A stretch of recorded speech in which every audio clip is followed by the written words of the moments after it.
अस्सलाम वालेकुम students. Class 10 chemistry. आज का हमारा टॉपिक है लॉ मैथ्स ऑफ एक्शंस। सबसे पहले हम ये देखते हैं कि लॉ मैथ्स ऑफ एक्शंस को स्टार्ट करने से पहले इसमें कौन सी दो चीज़ें जो हैं ज़्यादा इफ़ेक्टिव होती हैं। सबसे पहला है हमारे पास रेट ऑफ रिएक्शंस कि हमने ये देखना है कि हमारा जो रिएक्शन है वो किस स्पीड के साथ जो है वो हो रहा है। उसके बाद सेकंड नंबर पे हमने देखना है एक्टिव मास। अब एक्टिव मास क्या होता है, हम एक रिएक्शन से इसको एक्सप्लेन कर सकते हैं। अब देखिए हमारे पास यहाँ पे 2H2 है प्लस हमारे पास O2 है। ये रिवर्स रिएक्शन है, ये दोनों रिएक्टेंट्स हैं हमारे पास, और इन रिएक्टेंट्स के कम्बिनेशन से हमारे पास जो है वाटर के दो मॉलिक्यूल्स हैं वो बन रहे हैं। अब यहाँ H से पहले आप दो देख रहे हैं, बेसिकली ये हाइड्रोजन के दो मोल हैं। अब ये जो दो मोल हैं जो रिएक्शंस के अंदर टेक पार्ट कर रहे हैं, इनको हम नाम देते हैं एक्टिव मास का। इस तरह हमने ऑक्सीजन के सामने भी एक लिख दिया है, ये भी हमारे पास रिएक्शन के अंदर टेक पार्ट कर रहा है। इन दोनों के कम्बिनेशन से जो है रिएक्टेंट्स के मिलाप से जो है हमारे पास प्रोडक्ट्स बनता है।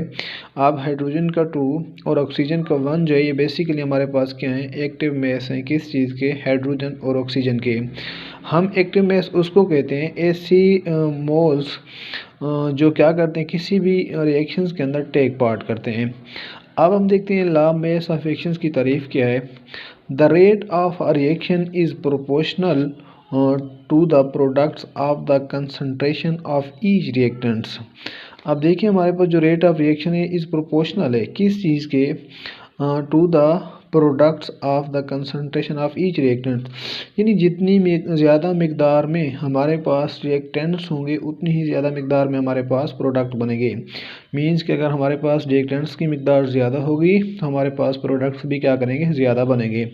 अगर हमारे पास रिएक्टेंट्स की मकदार कम होगी तो हमारे पास प्रोडक्ट्स भी क्या करेंगे, कम बनेंगे। ये बात आपने क्या करनी, याद रखनी है। यानी हम कह सकते हैं कि हमारे पास लॉ मास ऑफ एक्शंस की जो तारीफ़ है वो यूँ है कि किसी भी रिएक्शंस के अंदर जितनी अमाउंट जो है हमारे पास रिएक्टेंट्स की होगी उतनी ही अमाउंट जो है हमारे पास प्रोडक्ट्स की बनेगी। क्योंकि आप देख सकते हैं हमारे पास फॉरवर्ड रिएक्शन की समत में जा रहा है और ये हमारे पास रिवर्स रिएक्शन की समत में जा रहा है। फॉरवर्ड रिएक्शन शुरू में जो है वो स्पीड अप होते हैं, तेज़ होते हैं। रिवर्स रिएक्शन जो है वो शुरू में स्लो होते हैं। जैसे जैसे वक्त गुजरता जाता है रेट ऑफ फॉरवर्ड रिएक्शन जो है वो कम होता जाता है और रेट ऑफ रिवर्स रिएक्शन जो है वो बढ़ता जाता है। अब हम देखते हैं हमारे पास जनरल रिएक्शंस क्या है लॉ मास एक्शंस का। सबसे पहले हम एक्सप्लेन करते हैं फॉरवर्ड रिएक्शंस को। अब देखिए हमारे पास ए से पहले हमने स्मॉल ए लगाया हुआ है। बेसिकली ये क्या है, उसकी कंसंट्रेशन है, मोल कंसंट्रेशन है। प्लस बी स्मॉल बी लगाया हुआ है, ये भी हमारे पास क्या है, मोल कंसंट्रेशन है। अब ए से जो स्मॉल पहले ए आया हुआ है ये रिएक्टेंट्स की मोलर कंसंट्रेशन है, और बी से जो स्मॉल बी आया हुआ है ये क्या है, हमारे पास दूसरे रिएक्टेंट्स की जो है हमारे पास मोलर कंसंट्रेशन है। अब देखिए ये रिवर्सिबल रिएक्शंस है, प्रोडक्ट्स बन रहे हैं हमारे पास सी प्लस डी बन रहे हैं। अब यहाँ पे देखें हमारे पास आर एफ जो है इज़ डायरेक्टली प्रोपोर्शनल है ए को हमने किस चीज़ के अंदर लिखा है। अब हमारे पास यहाँ पे बी के ऊपर जो है मोलर कंसंट्रेशन आप देख सकते हैं स्मॉल बी में। इस तरह हमारे पास rate of reverse reaction is directly proportional to the molar concentration of reactants and molar to the हासिल सार्फ जो है ये मोलर कंसंट्रेशन डी की है। तो इस तरह हमारे पास यहाँ पे देख सकते हैं जो ये डायरेक्टली प्रोपोर्शनल का जो वर्ड है या जो साइन है इसको हम चेंज कर देते हैं, इक्वल कर देते हैं। हमारे पास ये देखें डायरेक्टली प्रोपोर्शनल जो है ये इक्वल है हमारे पास के, ठीक है। सो यहाँ पे हमारे पास फॉरवर्ड रिएक्शन है, सो इसलिए हम यहाँ पे के एफ का वर्ड जो है वो यूज़ करते हैं। इस तरह हमारे पास सेम केस है, यहाँ पे आप देख सकते हैं कि रेट ऑफ रिवर्स रिएक्शन जो है वो इक्वल है हमारे पास के आर के, यानी रिवर्स कांस्टेंट के। इस तरह हमारे पास यहाँ पे ये देख सकते हैं। तो इस वक्त हमारे पास रेट ऑफ फॉरवर्ड रिएक्शन जो है वो इक्वल है रेट ऑफ रिवर्स रिएक्शंस के, ठीक है। शुरू में रेट ऑफ फॉरवर्ड रिएक्शन जो होगा वो तेज़ होगा और रेट ऑफ रिवर्स रिएक्शन जो है वो स्लो होगा। जैसे जैसे वक्त गुजरता जाएगा रेट ऑफ फॉरवर्ड रिएक्शन कम होता जाएगा और रेट ऑफ रिवर्स रिएक्शन जो है वो बढ़ता जाएगा। एक वक्त ऐसा आता है कि दोनों की जो कंसंट्रेशन है यानी रिएक्टेंट्स या रेट ऑफ फॉरवर्ड रिएक्शन की जो मिकदार है और रेट ऑफ रिवर्स रिएक्शन की जो मिकदार है वो दोनों क्या हो जाएंगी, बराबर हो जाएंगी। जब इन दोनों की मिकदारें बराबर हो जाएंगी तो उस वक्त इनके बीच में इक्विलिब्रियम जो है वो कायम हो जाएगा। क्या कायम हो जाएगा? इक्विलिब्रियम कायम हो जाएगा।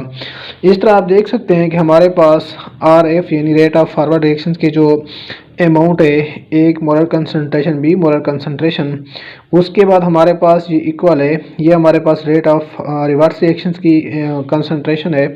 आप देख सकते हैं हमारे पास C molar concentration D molar concentration. इस तरह आप देख सकते हैं हमारे पास रेट ऑफ फॉरवर्ड रिएक्शंस के ऊपर हमने डिवाइड करना है। जैसे इसको हम इक्वल के साइन की उल्टी साइड पे लेके जाएंगे तो ये हमारे पास आर एफ और आर आर बन जाएगा, ठीक है। उसके बाद इक्वल का हमारे पास इक्वल। अब हमारे पास जो रेट ऑफ फॉरवर्ड रिएक्शंस की अमाउंट है इसको हम जैसे इस इक्वल के साइन की सीधी साइड पे लेके जाएंगे तो ऊपर हमारे पास सी डी और आ जाएगा हमारे पास ए बी।